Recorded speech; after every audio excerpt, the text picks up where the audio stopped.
Legacy of Kain Defiance was launched in 2003 for the PS2, Xbox and PC, and it's the final game in the Legacy of Kain series. I mean, unless you count Nosgoth or Dark Sun, which I kinda don't. I've already reviewed the previous 4 games in the series, and I've been meaning to get around to this one, but with all these new games for old systems being released, this finale just kind of got lost in the mix. Still, it's not like it's been that long since 2 years! Whoops. Okay, fine, well, I'm here now, and better late than never. And all I have to say about Legacy of Kain Defiance is... God, I remember this game being so much better. I mean, it was never a great game. Even back then, I felt this was a strictly middle-of-the-road title. But I don't know if it was my obsession with this series, or if we were just more used to the flaws presented in this game. But this game is so disappointing. But I guess I'm getting ahead of myself. Legacy of Kain Defiance takes place directly after the events of Soul River 2, and this time we can play as both Kain and Raziel within the same game. Not only that, but right off the bat, the graphics were greatly improved from Soul River 2. The character models feature a clearly higher polygon count, the textures have a higher resolution, and it's just an all-around prettier game. With some exceptions, but I'll get to that. Another big change was the genre. Suddenly, we went from a Tomb Raider clone to a Devil May Cry clone. So this means we started with a Legend of Zelda clone, progressed to a mix of Zelda and Tomb Raider, then just a straight Tomb Raider clone, to then becoming a stealth beat-em up, and now we're cloning Devil May Cry. Jesus Christ, can you just pick a genre already?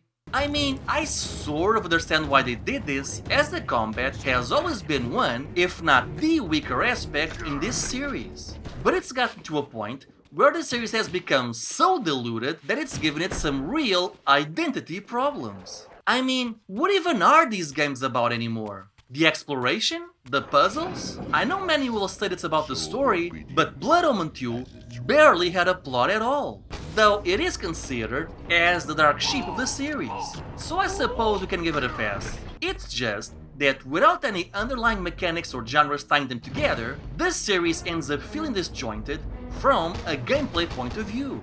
But okay, maybe I'm being harsh on the game. Maybe I'm judging it on what I think it should have been instead of what it actually is. So, how does Legacy of Kain Defiance stand on its own? Honestly, not great. The combat was a point where it seemed to have gotten the most focus, and it is indeed greatly improved from Soul River 2 or Blood Omen 2. But it's still not what I would call good. Now granted, this game came out before genre-defining titles like Devil May Cry 3, Ninja Gaiden, or God of War. But even if you compare it to just the first Devil May Cry title, it still feels several steps below that. The combat is mind-numbingly simple and repetitive. For starters, there's barely any combos to use or learn. You have your standard 3-hit combo and a heavy attack. Then each character can learn a total of 5 new moves. I'm sorry, but that's it? 5 moves? That's extremely limited, even by 2003 standards. Oh, but wait, it gets worse. Let's take a look at Kain's moves. The first attack you learn is Cadaverous Laceration, which is basically a rapid attack. And then you learn Sanguine Censure, which is exactly the same move, but this time in the air. Oh, and guess what? The third and fourth moves are also exactly the same. So this means you'll be performing the same moves over and over throughout the duration of the game. Okay, so that's pretty bad, but what about Raziel's moves? Well, let's see. You've got Perforate Carcass, which is exactly the same as Kain's move.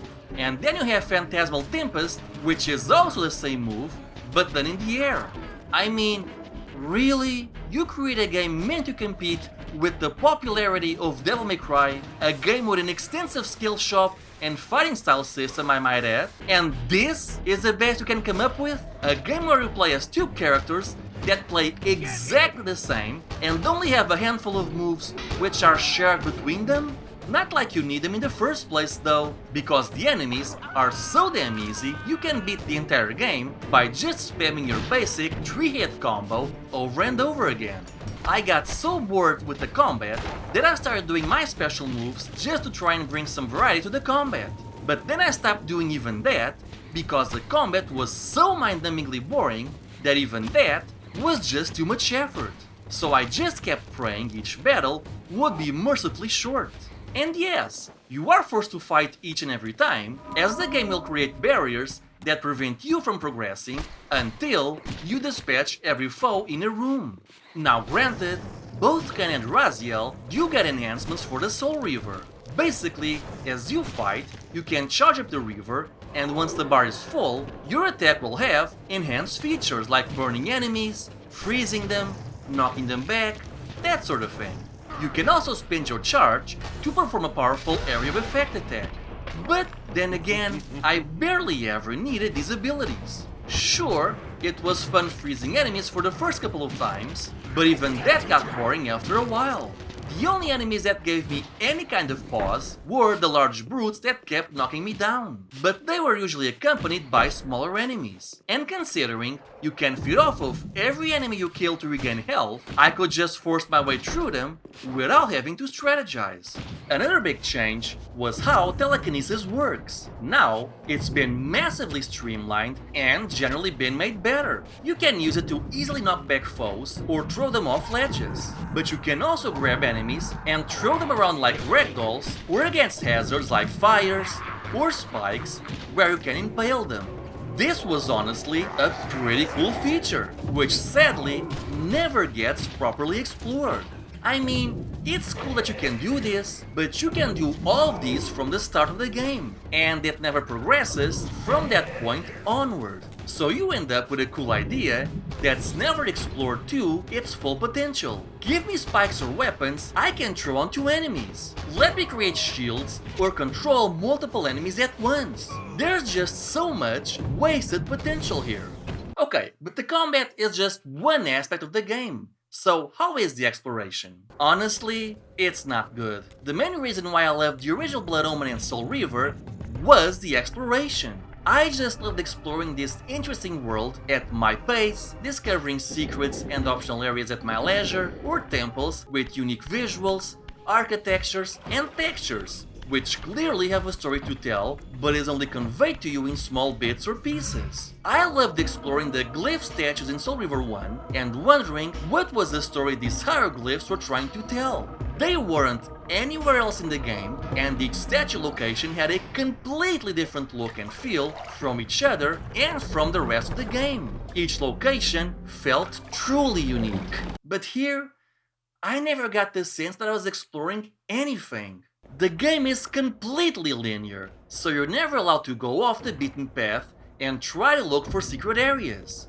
The camera is also horrible. It's always aimed at a way where I feel like I can't soak up the architecture or visual dynamics of each location. I can look at a temple in Soul Reaver 1 or 2 and marvel at how visually interesting each location is from a design standpoint.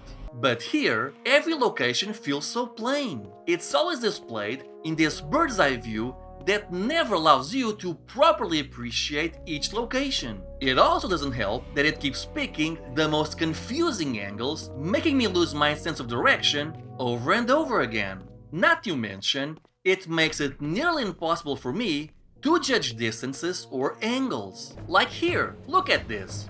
This seems like a completely possible jump, but no, it's not.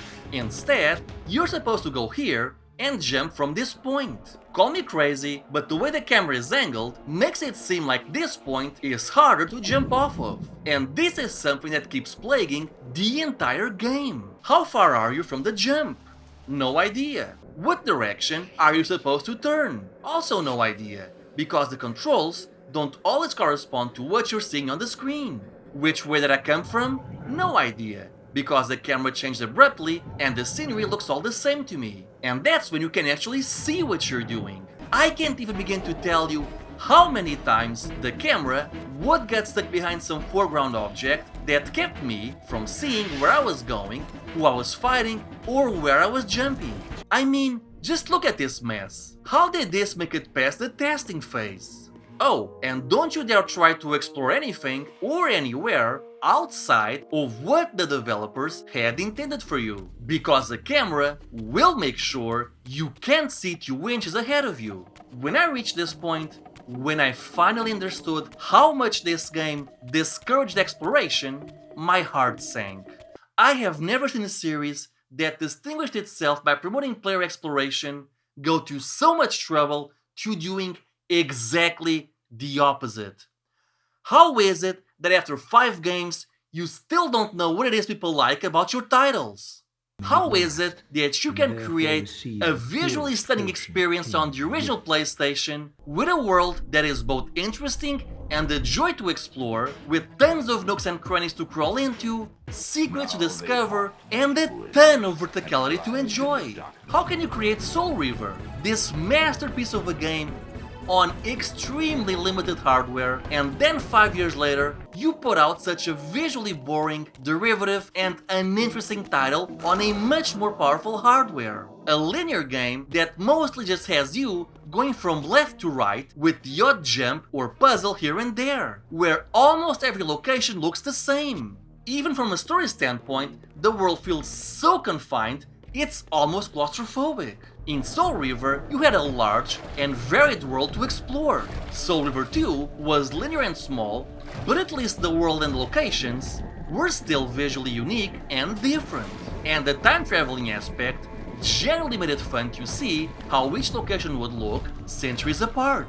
But here, just look at this. I'm exploring a graveyard as Raziel, and in this one graveyard, I find Kain's mausoleum from the first game, and not one, but 2 ancient vampiric temples. So that's 3 key locations from the series in one graveyard. And it doesn't even make sense. Why would ancient vampiric temples and portals be located in a graveyard used by human nobility? And how has no one thought to explore this? Why does Vorador has doors in his mansion that can only be opened if the Soul Reaver has the water or earth enhancements? How is he supposed to walk around his own mansion if he never bothered to upgrade the sword? Why do the Pillars of Nosgoth have more ancient vampiric temples, despite the fact we've been there in 3 different games already and they were never there before? Why are all these ancient temples literally within earshot of each other?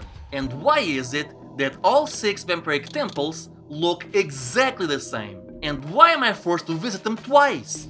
Once as Raziel and once as Kain? Why am I forced to spend my time in what feels like 12 different locations that look exactly the same? And why are cutscenes activated mid-combat? Why are the facial expressions during dialogue not as good as Soul Reaver 2, which came out 2 years before? Why is the dialogue so bad? Why does it feel like 80% of the dialogue isn't even a story, but rather just telling you objectives you have to complete or places you have to go? Why is it every time I speak to someone, or go somewhere, or do something, it feels like the writers were just going through a checklist of things they had to include to keep the series' events aligned with events from past games? Just why? Why? You know, I really like Soul Reaver. It's a game that truly sparks my imagination. I know I've said this before, but it's hard to convey just how much I love exploring this game. It truly feels like each location had its own individual story to tell. The Melkaya vampires, for example, their bodies couldn't sustain their powers, so they're constantly decaying and need to scavenge graveyards for body parts, culminating in a boss fight against Melkaya, a vampire whose entire body is a gruesome collection of body parts and pieces, which he needs to collect just so he actually has limbs he can use, a predicament which he himself admits to hating. He's disgusted by his own body, but there's nothing he can do about it. Or the Duma vampires, who lost their lore to the humans. Their citadel is in ruins and are now cursed to wander a dying world scavenging for food. Or the humans, who live in constant fear of the vampires, and even as you walk around their city, the music and setting gives off just how frightened and on edge everyone is, speaking in hushed tones. Or how about the decadence of the vampiric empire? Or the ruins of civilizations whose old information can be gleaned from looking at their murals. This was all so interesting to me, and it was truly a sight to behold on the original PlayStation. When I played the original Soul River, I still experience this sense of wonder that few other games give me. But then you get to the sequels, and they just keep getting progressively worse. I can at least ignore Blood Omen 2, because it didn't even feel like a Legacy of Kain game. But then you get to Defiance, and all I feel is emptiness. Everything that made Soul River 1 so good has been completely sucked out, and even the writing took a hit. The story seems so preoccupied with tying loose ends that it forgets to be interesting. I mean, in some cases it works, like how they were able to explain the final boss in Blood Omen 1, which was a cop-out in the original game. But then you have characters that are brought over from past games, whose presence there really had nothing other than tying up loose ends. I mean, you even meet the original Guardians of the Pillars, but they literally have nothing to say other than how much they want you dead. And as a result, the dialogue ends up feeling much more video gaming. And the ending seems so rushed. Everything about it seems rushed. You also run into a few bugs, like enemies or items, suddenly popping out of nowhere.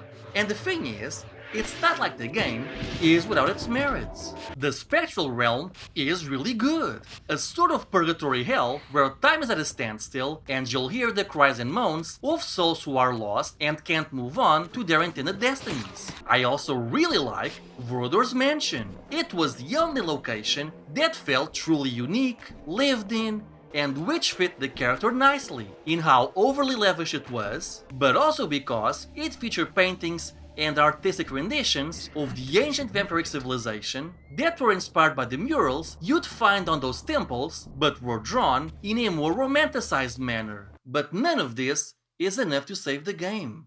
I know it looks like I'm mad, but I'm not. I'm just disappointed. I'm just sad at what the series used to be and what it became. I suppose you could say, I'm sad at what could have been.